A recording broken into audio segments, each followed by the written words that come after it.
faktor-faktor yang membantu keberhasilan perniagaan. Ya. Yang pertama, bagaimana niatnya dalam hati dulu.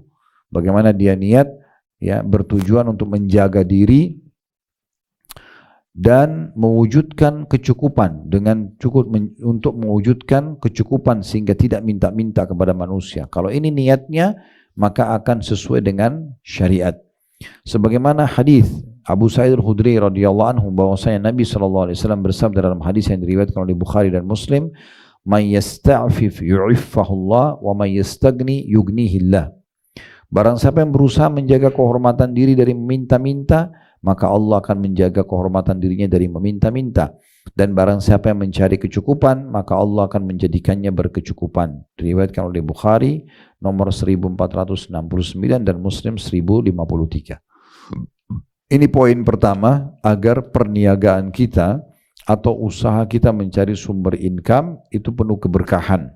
Ya, yaitu niatnya. Bagaimana kita niat, Bapak Ibu sekalian bekerja di perusahaan ini atau pemilik perusahaan untuk mengeluarkan modal dan menerima pekerjaan, ya, atau masuk dalam proyek-proyek yang ada, tujuannya memang untuk mencari income yang halal. Yang kedua, keberanian dalam menerjuni perniagaan. Maksudnya memang perniagaan itu dan kehidupan ini semuanya negosiasi. Semuanya negosiasi, isi negosiasi. Apa saja isi negosiasi. Jadi orang mau menikah, sebenarnya dia pada saat melamar itu negosiasi. Pada saat ada masalah atau pada saat mau apa saja dengan antara suami istri, isi negosiasi.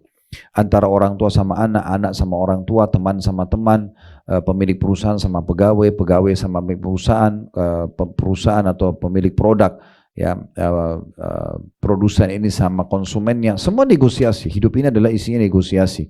Maka harusnya seseorang itu pada saat dia masuk ke satu ranah kehidupannya, dia harus bisa bernegosiasi, dalam arti kata dia berani untuk masuk dan tanpa punya keraguan selama memang itu benar, ya.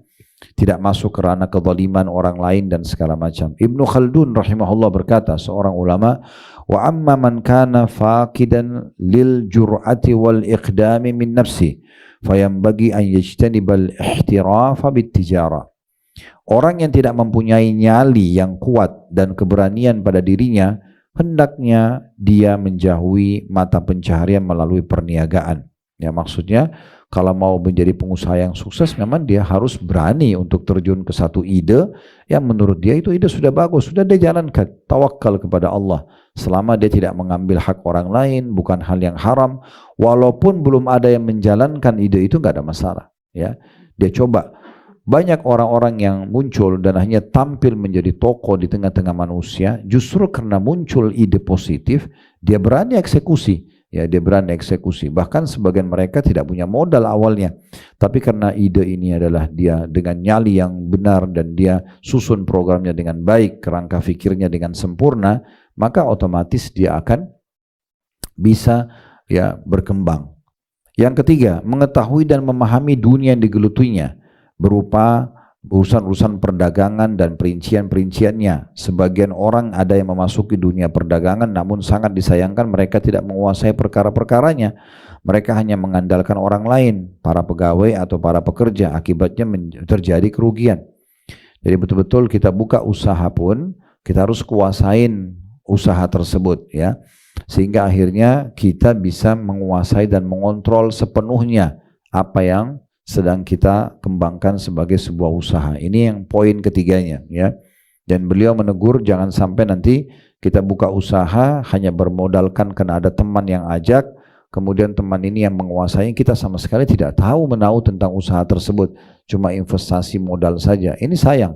Harusnya sambil investasi sambil tahu ada apa sebenarnya, usaha apa ini, berkembang di bidang apa, bagaimana hitungan laba ruginya, bagaimana program ke depannya, planning-planningnya, sampai di batas di mana sih pengembangan usaha ini bisa, dan segala macam hal ini bisa kita terus geluti, gitu ya. Yang keempat, menjalankan sebab-sebab yang diperintahkan Islam dengan kesungguhan berupa sholat istikharah yang diajarkan Nabi SAW kepada umatnya, bertawakal atau menyerahkan hasil kepada Allah, meminta masukan dari orang-orang yang ahli di bidang ini sebelum memulai aktivitas perdagangan, mempelajari proyek bisnis dan nilai ekonominya, dan terus menerima masukan-masukan hingga perdagangan mewujudkan tujuannya. Ini juga poin ijtihad dari penyusun buku ya, atau buku ini, tapi sangat menarik sebenarnya. Bagaimana istikharah umum, umat Islam memang harus beristikharah, sholat 2 rakaat, usaha ini boleh atau tidak, bagus atau tidak. Tapi dalam istikharah ini perlu saya berbagi poin penting teman-teman sekalian. Kalau bertemu antara 2 opsi kegiatan atau pilihan perbuatan ya, dan dua-duanya sama kurang lebih mendekati angka positifnya, misalnya dua-duanya di angka 9 sama 9, kita bingung mau mulai yang mana karena modalnya hanya bisa pilih salah satu, atau mau pilih perusahaan yang mana karena dua-duanya sama secara kualitasnya, maka di sini kita istikharah. Istikharah tidak dibutuhkan kalau salah satunya lebih baik dari yang lain. Misalnya perusahaan A atau jenis bisnis yang kita akan investasi A itu angkanya 10, sementara yang B itu angkanya 7. Ini nggak butuh istikharah. Karena untuk apa diistikharahkan sementara memang yang satu lebih baik daripada yang satunya. Jadi kalau bertemu antara 2 hal yang membuat kita masih bingung, baru kita istikharahkan, kan gitu. Itu poin. Kemudian juga dikatakan, dan ini penting sekali, meminta masukan dari orang-orang yang ahli di bidang ini sebelum memulai aktivitas perdagangan, ya, mempelajari proyek bisnis dan nilai ekonominya, dan terus menerima masukan hingga perdagangan mewujudkan tujuannya. Jadi jangan malu bertanya, jangan merasa sudah cukup, merasa karena sudah punya ilmu di situ dan sudahlah saya nggak usah kembangin gitu kan. Padahal sebenarnya tetap saja duduk ya, jam saja ngobrol. Kalau pernah Anda dengar bagaimana Nabi Muhammad SAW diperintahkan oleh Allah SWT dalam Al-Quran, wasyawirhum fil amr, dan bermusyawarahlah hai Muhammad engkau dengan mereka. Siapa itu? Para sahabatnya. Padahal Nabi Muhammad SAW seorang Nabi, menerima wahyu dari langit, tapi Allah masih suruh untuk bermusyawarah dengan para sahabat. Karena bermusyawarah ini, mendengarkan ide dari banyak orang, itu sangat bagus.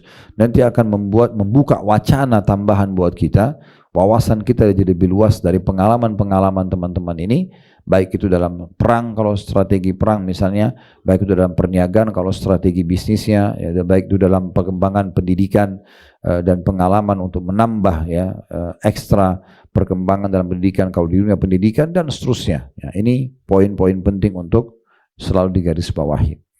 Yang kelima, takwa kepada Allah Subhanahu wa taala dan senantiasa merasa diawasi olehnya. N-nya besar, kata ganti Allah ya.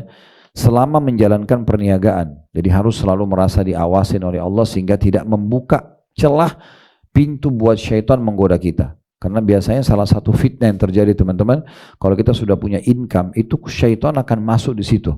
Kita merasa dibuat aman sehingga kita merasa nggak apa-apa deh saya berbuat dosa. Toh juga saya sudah aman, sudah punya perusahaan, sudah punya income, atau saya sudah dapat jabatan di pekerjaan saya, maka saya tidak akan mungkin tergeser. Ini keliru. Dosa itu bisa menjadi penyebab nikmat yang sedang ada hilang. Hati-hati. Bisa orang bangkrut usahanya, bisa tiba-tiba karena dia misalnya mabuk-mabukan, narkotika, berzina, atau manipulasi data, lalu dipecat juga dari perusahaan kalau sebagai staf misalnya. Nah seperti itu bisa terjadi ya. Oleh karena itu harus menjaga ketakwaan atau kepatuhan kepada Allah Subhanahu wa taala. Takwa kepada Allah di poin kelima dikatakan senantiasa merasa diawasi olehnya, oleh Allah selama menjalankan perniagaan. Tidak ada seorang pun yang bertakwa kepada Allah dalam urusan tertentu dari urusan-urusannya kecuali Allah akan memberkahi untuknya. Sebagaimana Allah telah berfirman dalam surah Al-A'raf ayat 96. Walau anna ahlal qura amanu wattaqau la fatahna alaihim barakatim minas sama'i wal ard. Jikalau kiranya penduduk negeri-negeri beriman dan bertakwa, niscaya kami benar-benar akan melimpahkan kepada mereka berkah-berkah dari langit dan bumi. Jadi kalau mereka betul-betul tunduk kepada Allah, oh ini nggak boleh, ini haram, saya nggak mau. Apapun keuntungan dunianya datang, selama itu haram kita tidak mau. Apapun ya yang mendatangkan keberkahan karena itu baik ya dan halal kita tempuh, maka itu akan mendatangkan income yang baik. Allah SWT berfirman tentang juga takwa ini dalam surah Talaq ayat 2 dan ayat 3, "Wa may yattaqillaha yaj'al lahu makhraja wa yarzuqhu min haitsu la yahtasib." Barang siapa yang bertakwa kepada Allah, niscaya dia Allah akan membukakan jalan keluar baginya, dan dia-nya besar, kata ganti Allah, memberinya rezeki dari arah yang tidak disangka-sangka. Hendaklah menjauhi praktek jual beli yang mengandung penyimpangan dari rel syariat atau mengandung sesuatu yang diharamkan, dan menghindari yang samar yang tidak diketahui halal dan haramnya.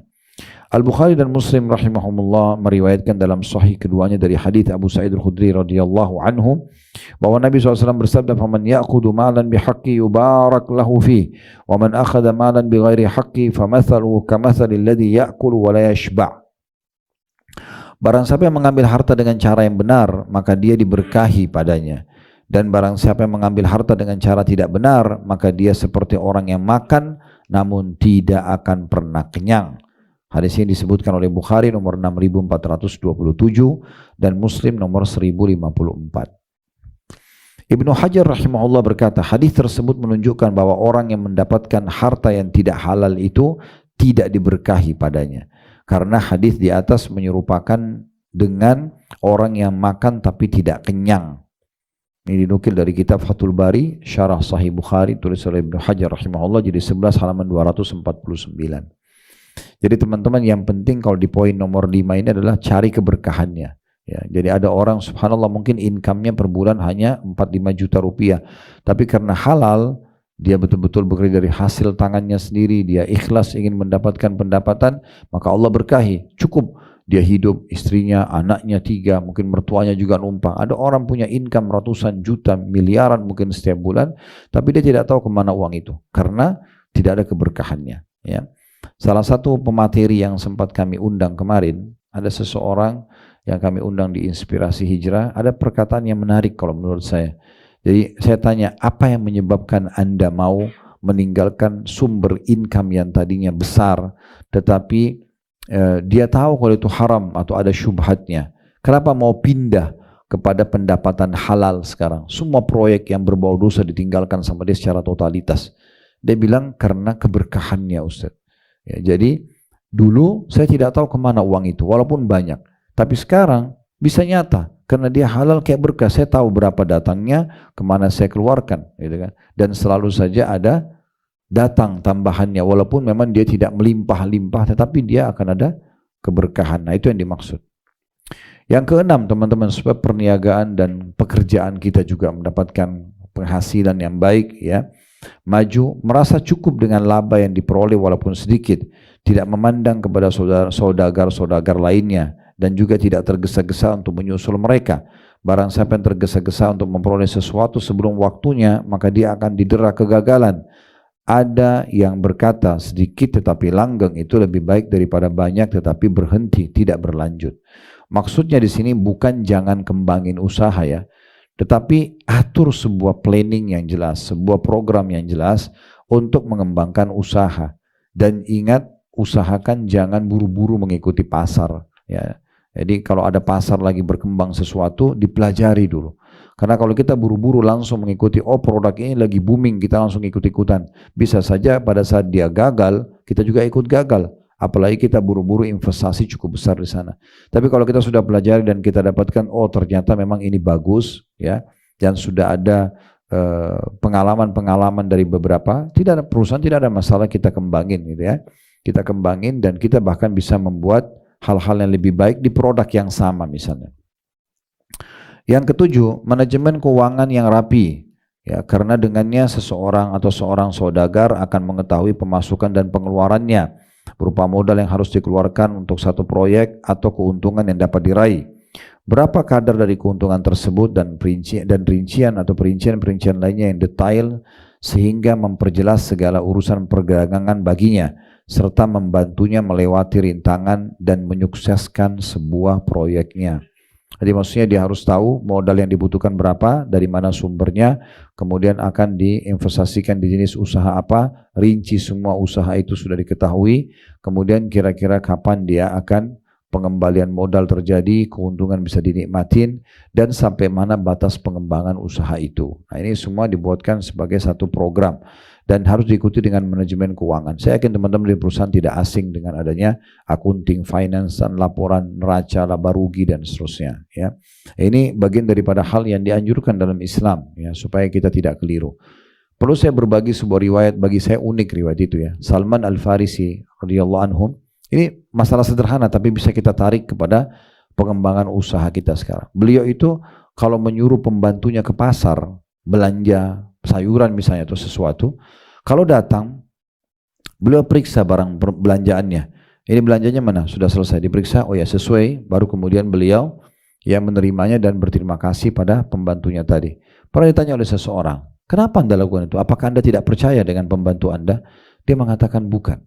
Justru yang saya lakukan adalah pengawasan, ya, yang membuat dia lebih hati-hati. Bukan karena saya curiga, dia lebih hati-hati dan akhirnya membuat kalaupun dia sampai keliru, dia bisa memperbaiki kesalahannya sebelum Allah menghisapnya.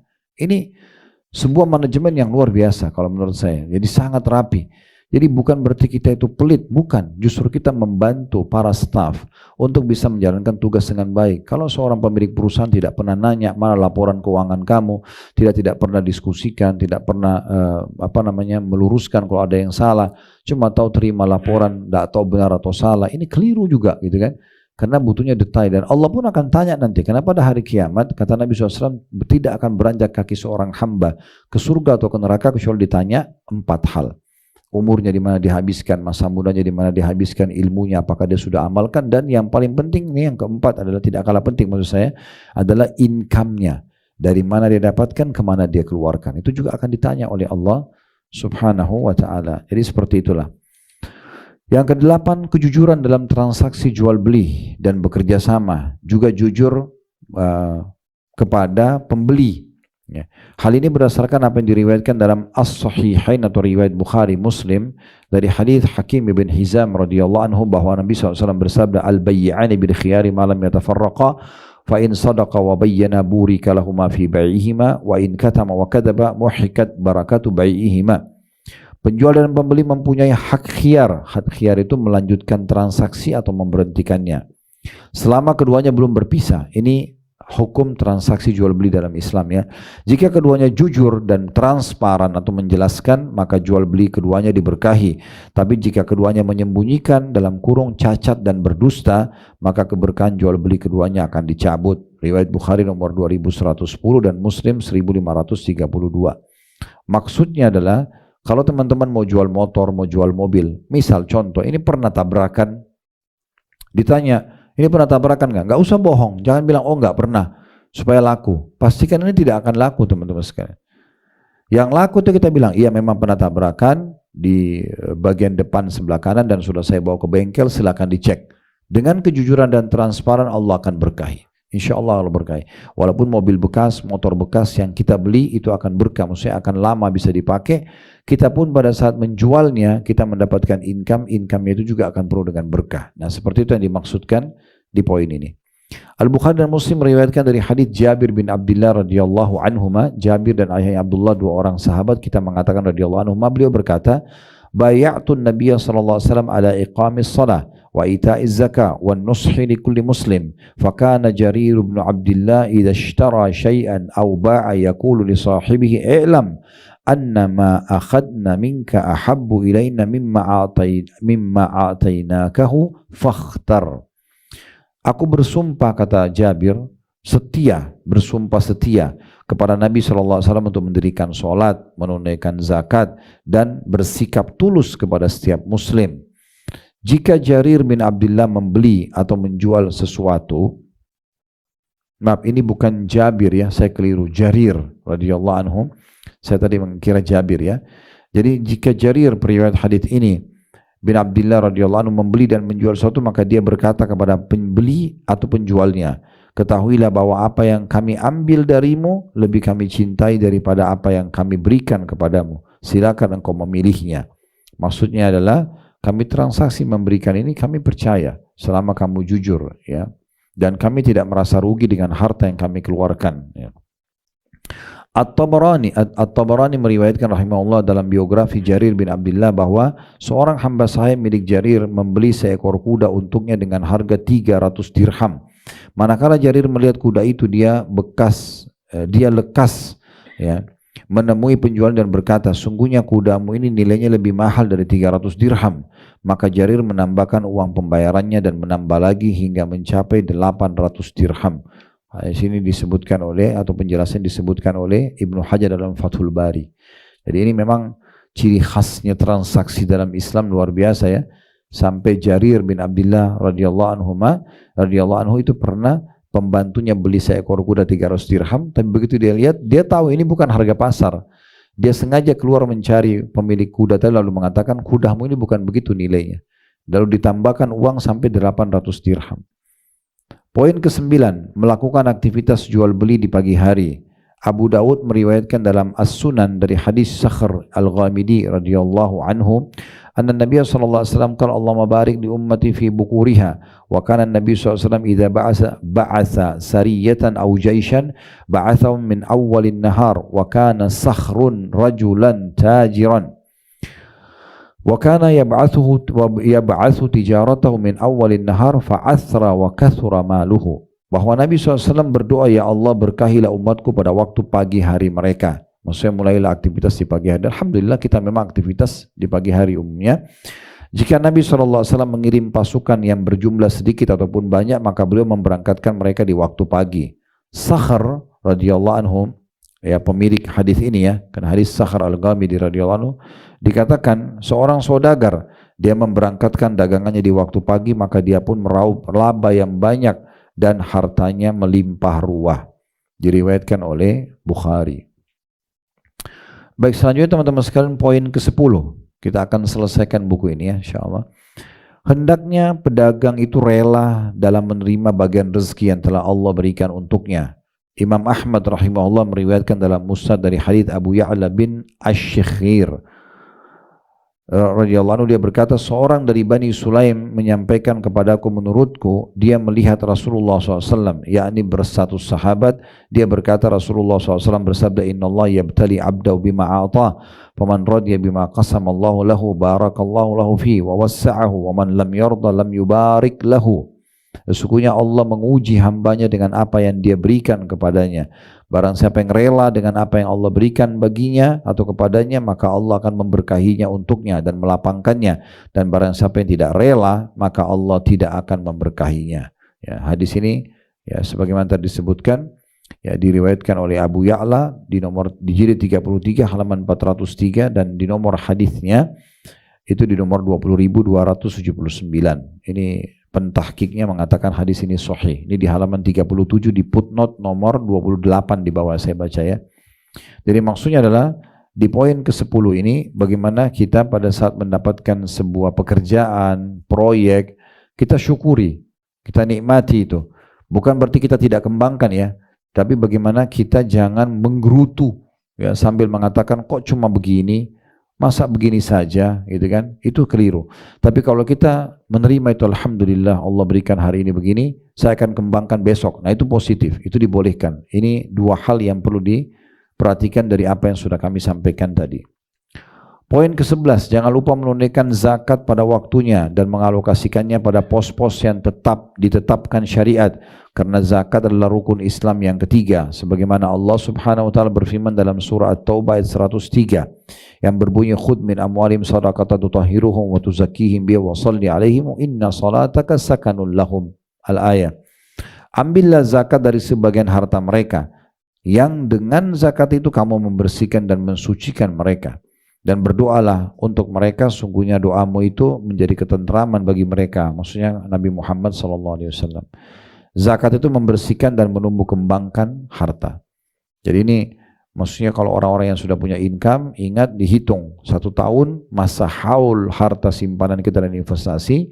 Kalau mencapai nisab kadar minimal 85 gram emas selama 12 bulan berturut-turut, maka dikeluarkan 2,5%. Karena itu akan mendatangkan ya keberkahan terhadap usaha kita atau income kita. Yang ke-12, jangan lupa tadi itu zakat, kewajiban. Kalau sekarang sedekahnya, menyisihkan sebagian dari laba untuk sedekah. Ini yang tadi kita bilang ya, perbedaan antara Islam sama kapitalis. Kalau kita tidak pernah pisahkan antara ekonomi sama sosial. Menyisihkan sebagian dari laba untuk sedekah, hal ini termasuk sebab memperoleh keberkahan dan tumbuh kembangnya harta.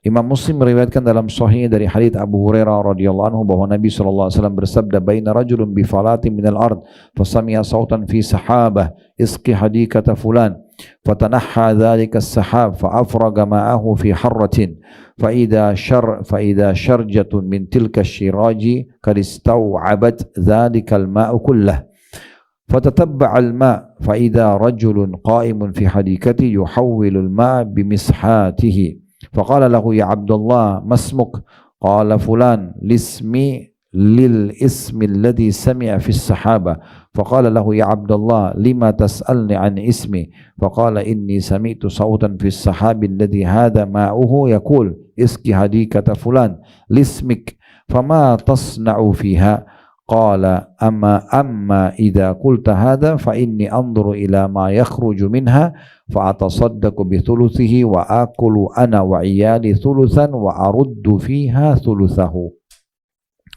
Kata Nabi SAW, ketika seorang laki-laki sedang berjalan di padang pasir yang tandus, tiba-tiba dia mendengar suara dari arah awan, siramilah kebunnya si fulan, maka awan itu pun menepi, lalu menumpahkan airnya di tanah bebatuan hitam. Ternyata ada satu saluran air dari beberapa saluran yang telah menampung seluruh air itu, maka dia menelusuri saluran air itu, dan ternyata ada seorang laki-laki yang sedang mengarahkan air dengan cangkulnya di kebunnya. Maka dia bertanya, orang yang mendengarkan suara tadi, ya, wahai hamba Allah, siapakah nama anda? Maka orang yang tadi mendapatkan air hujan dari awan itu mengatakan fulan, yakni nama yang dia dengar dari awan tadi. Maka orang yang tadi mendengarkan suara disebutkan di awan itu bertanya, wahai hamba Allah, mengapa, atau orang yang ditanya tadi menanyakan, mengapa engkau menanyakan namaku? Maka orang yang mendengarkan suara dari awan mengatakan, aku mendengar suara dari arah awan yang air itu adalah air yang jatuh darinya, mengatakan siramilah kebun fulan, yaitu nama anda yang disebutkan. Sebenarnya apa yang anda kerjakan atau lakukan terhadap kebun ini? Maka pemilik kebun mengatakan, karena anda telah menanyakan hal itu, maka sungguhnya aku memerhatikan apa yang dihasilkan oleh kebunku ini. Sepertiganya dari hasil aku sedekahkan, sepertiga lagi aku makan bersama keluarga, dan sepertiga lagi aku kembalikan kepada kebun ini. Maksudnya sedekahkan juga dari hasilnya. Makin teman-teman fahami ternyata dari income saya ini, selain saya nikmati ada haknya orang lain, maka makin mendatangkan keberkahan di situ. Makin mendatangkan keberkahan. Baik, poin terakhir teman-teman sekalian sebagai penutup dari buku ini, poin ke-13. Ya, dan setelah ini insya Allah kalau ada yang mau bertanya silahkan. Jangan lupa selalu berdoa. Hendaklah memperbanyak doa agar Allah memberkahi perdagangan dan melapangkannya untuknya. Sebagaimana Allah SWT berfirman dalam surah Al-Baqarah ayat 196. Wa idza sa'alaka 'ibadi 'anni fa inni qarib ujibu da'watad da'i idza da'an falyastajibu li wal yu'minu bi la'allahum yarshudun. Dan apabila hamba-hambaku bertanya kepadaku, wahai Nabi, tentang aku, maksudnya Allah mengatakan, kalau ditanya hai Nabi Muhammad tentang aku, sesungguhnya aku sangat dekat, kata Allah. Hanya kata ganti aku itu besar karena Allah. Aku kabulkan permohonan orang yang berdoa. Apabila dia berdoa kepadaku, maka hendaklah mereka memenuhi atau perintahku dan beriman kepadaku agar mereka memperoleh kebenaran.